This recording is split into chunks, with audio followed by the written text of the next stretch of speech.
नमस्कार. आजच्या भागामध्ये आपण बघूया. इथे आता फोटो फ्रेमला तडा गेलेला असतो, त्यामुळे सगळेजण टेन्शनमध्ये आलेले असतात.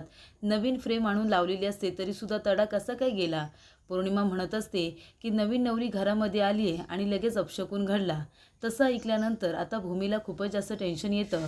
आपल्यामुळे फोटोला तडा गेला की काय अशी भीती तिला वाटायला लागते. तेव्हा आजी म्हणत असतात की पौर्णिमा, तोंडाला येईल ते बोलू नकोस. अपशकुन वगैरे असं काही नसतं. आणि नवीन नवरी आली म्हणून काय झालं? असं का बोलतेस तू, तोंडाला येईल ते?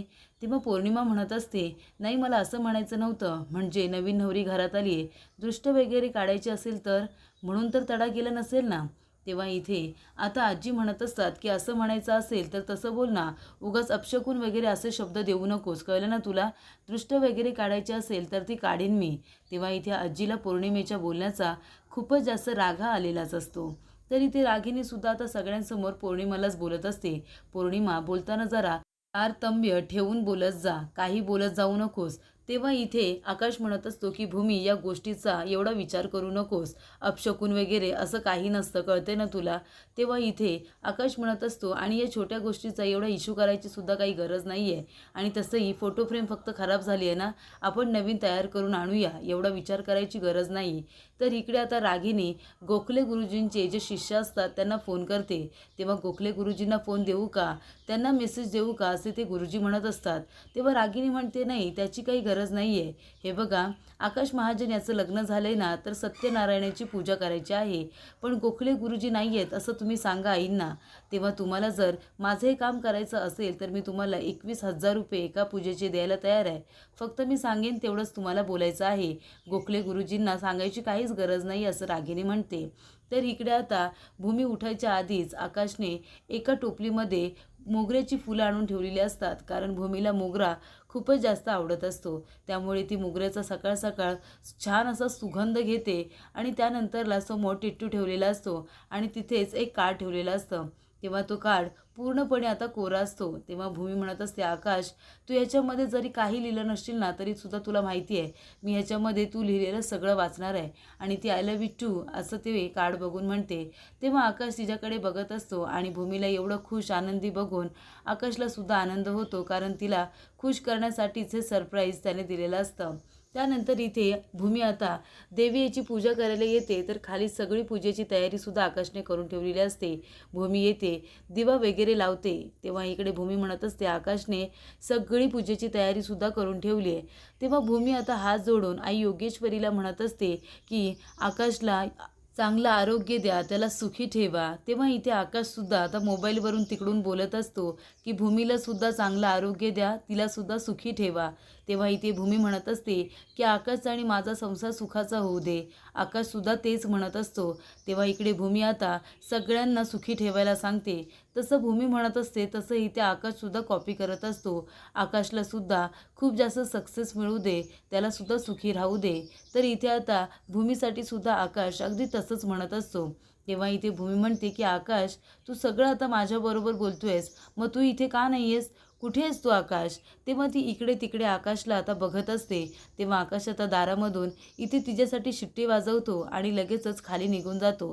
तेव्हा इथे भूमीसुद्धा देवीचा आशीर्वाद घेते आणि आकाशच्या मागे मागे जात असते. तर इथे आकाशने आता भूमीसाठी नवीन सायकल आणलेली असते.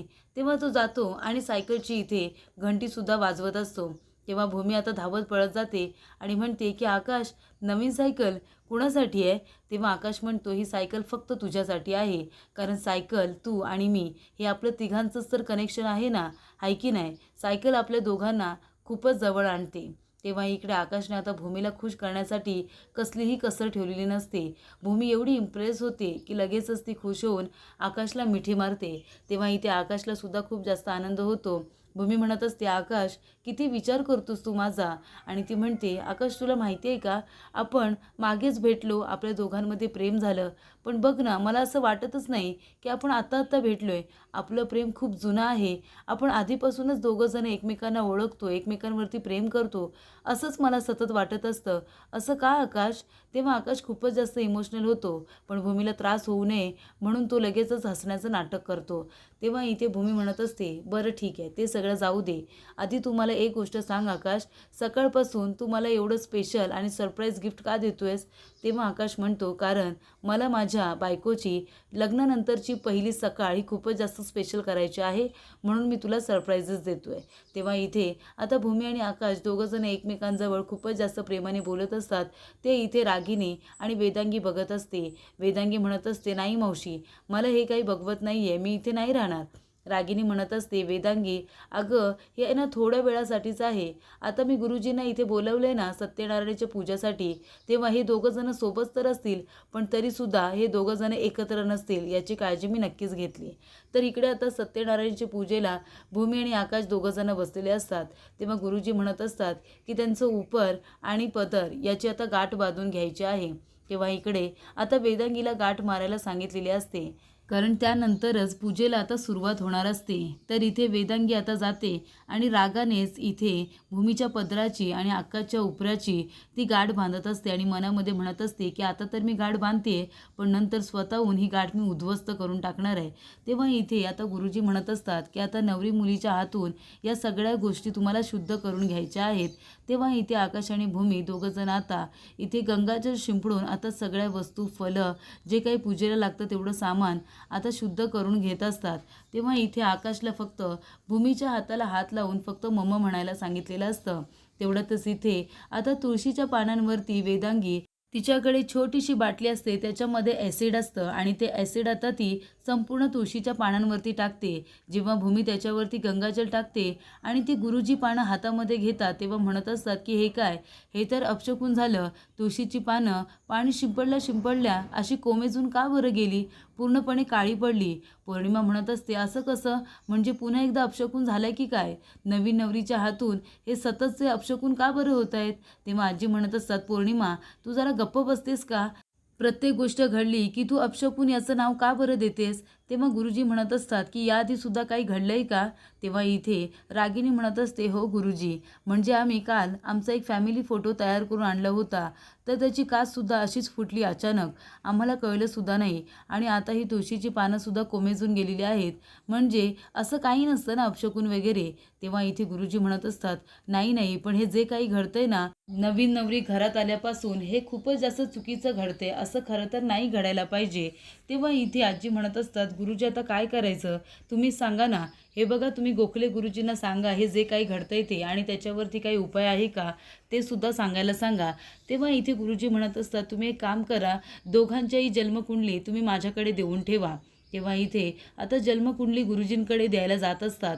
तेव्हा आकाश म्हणत असतो, हे शकुन अपशकुन असं काहीही नसतं, मला माहिती आहे ना. तेव्हा इकडे पौर्णिमा म्हणत असते, पण नवीन नवरी घरामध्ये आली आणि लगेच अशा गोष्टी घडत आहेत, मग त्याला अपशकुनच बोलणार ना.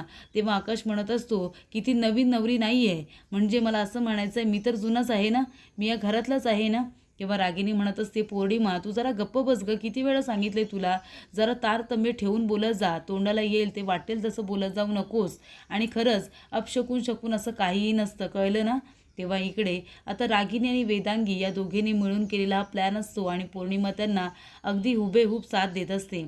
तेव्हा इथे आजी म्हणत असतात की हे बघा, मी यांच्या जन्मपत्रिका घेऊन जातो आणि गोखले गुरुजींना दाखवतो. त्यांच्या जन्मपत्रिका बघितल्यानंतर त्याच्यावरती काय वेगळा उपाय करता येईल का ते सुद्धा मी बघेन, तुम्ही अजिबात काळजी करू नका.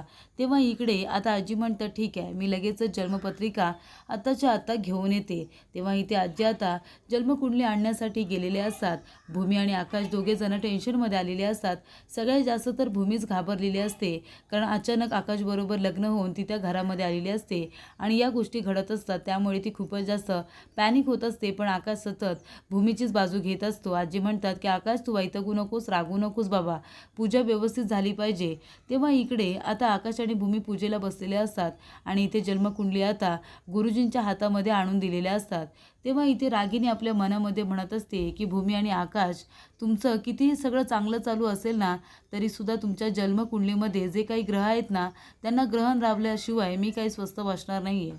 तर इकडे भूमी आता खूपच जास्त टेन्शनमध्ये आकाशकडे बघत असते. तर पुढील भागामध्ये आपण बघूया, इथले गोखले गुरुजी आता आजीला म्हणत असतात की भूमी आणि आकाश यांची पत्रिका बघितली, दोघे जणू काही एकमेकांसाठीच आयुष्यभरासाठी बनलेले आहेत.